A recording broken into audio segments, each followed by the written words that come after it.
പ്രസന്നൻ ചേരുന്നുണ്ട് മാളയിൽ നിന്ന്. ശ്രീ പ്രസന്നൻ കേൾക്കാമോ? കേൾക്കാം സാർ, കേൾക്കാം.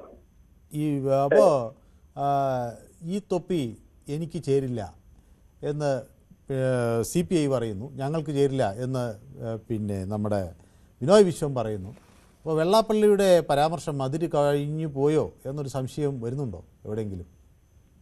Happy new year sir. Happy new year.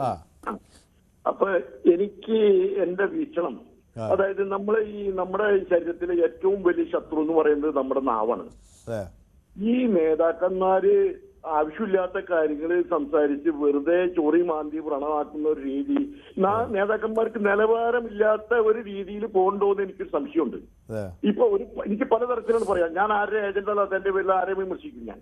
അതായത് ഇപ്പോ എന്ത് കാര്യത്തിന് ബിനോയ് വിശ്വം ഇങ്ങനെ കാരിക്കേറ്റില്ല എന്ന് പറഞ്ഞ വെള്ളാപ്പള്ളി നടേശൻ ചെന്ന് പറഞ്ഞോ എന്നെ കാരിക്കേറ്റ് എന്ന് പറഞ്ഞു എന്നില്ലല്ലോ.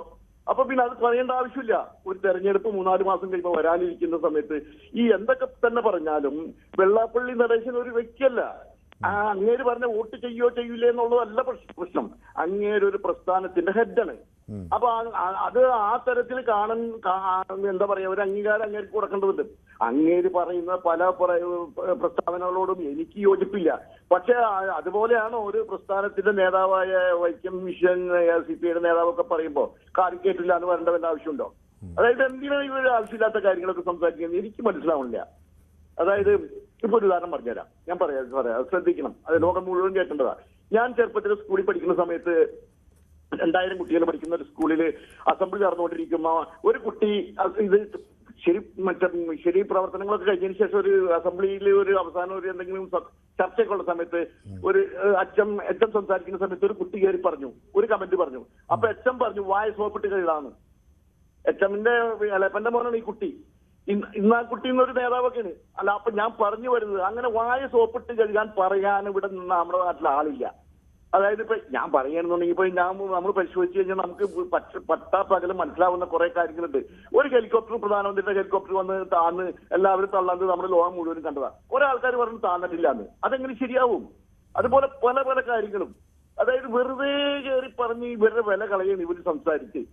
സത്യമായിട്ട് പറയേണ്ട കാലം കഴിഞ്ഞു. ഏത് പാർട്ടിയിൽ പെട്ട ആളായാലും അത് ചെയ്ത് ശരിയല്ല എന്ന് പറയാൻ ആർജവമുള്ള നേതാക്കന്മാര് നമ്മുടെ നാട്ടിൽ ഉണ്ടാവേണ്ടതാണ്. നേതാക്കന്മാര് തന്നെ ആർജവമില്ലാത്ത രീതിയിൽ സംസാരിക്കും. പിന്നെ അവരെ ആരോടാ പറയണേ? ഈ മോന്തായം വളഞ്ഞാലിന് കേട്ടിട്ടില്ലേ? ഇവരൊക്കെ കുറച്ചും കൂടി നിലവാരം, ഇപ്പൊ വെള്ളാപ്പള്ളി നടേശൻ അവർകളായാലും വൈക്കം വിശ്വൻ സാറായാലും ആരായാലും ഏത് പാർട്ടിയുടെ നേതാക്കന്മാരായാലും ഇവരിൽ നിന്ന് കുറച്ചും കൂടി അഗ്രസീവായ വാക്കുകളാണ് നമ്മൾ പ്രതീക്ഷിക്കുന്നത്. വെറുതെ ചിരിച്ച് നാട്ടുകാർക്ക് ചിരിക്കാൻ വകയുള്ള കാര്യങ്ങളാണ്. നമ്മുടെ സാധാരണ ജനങ്ങളെക്കാളും ബിലോ ആവറേജ് ആണ് ഈ നേതാക്കന്മാരെന്ന് എനിക്ക് തോന്നാറുണ്ട് പലപ്പോഴും. വ്യക്തമാണ് താങ്കളുടെ അഭിപ്രായം. അപ്പൊ ശശിധരൻ വയലാർ കൂടി എന്നോടൊപ്പം ചേരുകയാണ്. ശ്രീ ശശിധരൻ വയലാർ അവിടെ ഹാപ്പി ന്യൂ ഇയർ ഒക്കെ ആഘോഷിക്കുകയാണ് അല്ലേ? Happy new year. Happy new year. എന്താണ് ന്യൂ ഇയർ സ്പെഷ്യൽ ഐറ്റം? എന്താണ് വീട്ടിലുണ്ടാക്കിയിരിക്കുന്നത്? ഒരറപ്പ് വരെ ഈ വർഷം ഇനി വിളിക്കില്ല. ഈ വർഷം വിളിക്കില്ലെന്ന്? ഈ വർഷം ഇനി വിളിക്കില്ലെന്ന്. ഈ വർഷം വിളിക്കില്ല. പിന്നെ ഇന്നത്തെ വിഷയം എന്ന് പറഞ്ഞാൽ കോമഡിയാണ്. കാര്യം എന്ന് പറഞ്ഞാല് ഈ അടുത്ത ഇലക്ഷൻ അടുക്കാറായല്ലോ.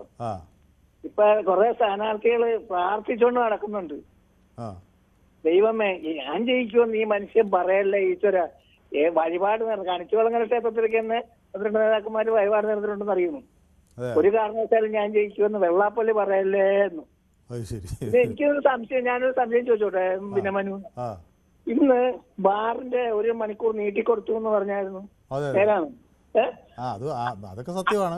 പക്ഷെ അതുകൊണ്ട് അങ്ങോട്ട് പോകരുതെന്നാണ് എനിക്ക് പറയാനുള്ളത്. ഞാൻ അതല്ല പറയുന്നത്. ചതിക്കല്ലേ, ഞാൻ അതല്ല പറയുന്നത്. അത് വെള്ളാപ്പള്ളിക്ക് ഒരു തണുപ്പിക്കാൻ വേണ്ടിയിട്ടാന്ന് ഒരു ന്യൂസ് ഉണ്ട്. കാരണം പുള്ളിക്കാണ് അതുകൊണ്ട് ഏറ്റവും പ്രയോജനം. പക്ഷെ വെള്ളാപ്പള്ളി മദ്യമൊന്നും കഴിക്കില്ല. അതല്ല, പുള്ളിക്ക് കച്ചവടം ഉണ്ട്. നിങ്ങൾക്ക് അറിയില്ല മാറത്രയുണ്ടെന്ന് അറിയാവാ. അപ്പൊ ഈ വിഷയത്തില് ഞാൻ പറയുന്നത് ബിനോയ് വിശ്വം വെറുതെ കിടന്ന് കാണിച്ച് പല്ല് കളയാന്നേ ഉള്ളൂ. അങ്ങേരെ ചൊറിയാൻ ചെല്ലുന്തോറും അങ്ങേര് തെറി പറഞ്ഞുകൊണ്ടേയിരിക്കും. അങ്ങയുടെ സ്വഭാവം അതാണ്. താങ്കളുടെ അഭിപ്രായം കൃത്യമാണ്. അപ്പൊ ശ്രീ ചന്ദ്രൻ നായർ എന്നോടൊപ്പം ചേരുന്നുണ്ട്. ശ്രീ ചന്ദ്രൻ നായർ. മനസ്സാർ, 2026 സാർ ഉൾപ്പെടെ ന്യൂസ് 18 എല്ലാവർക്കും കൂടാതെ നമ്മുടെ യുവജനങ്ങൾക്ക് പുതുവർഷ ആശംസകൾ.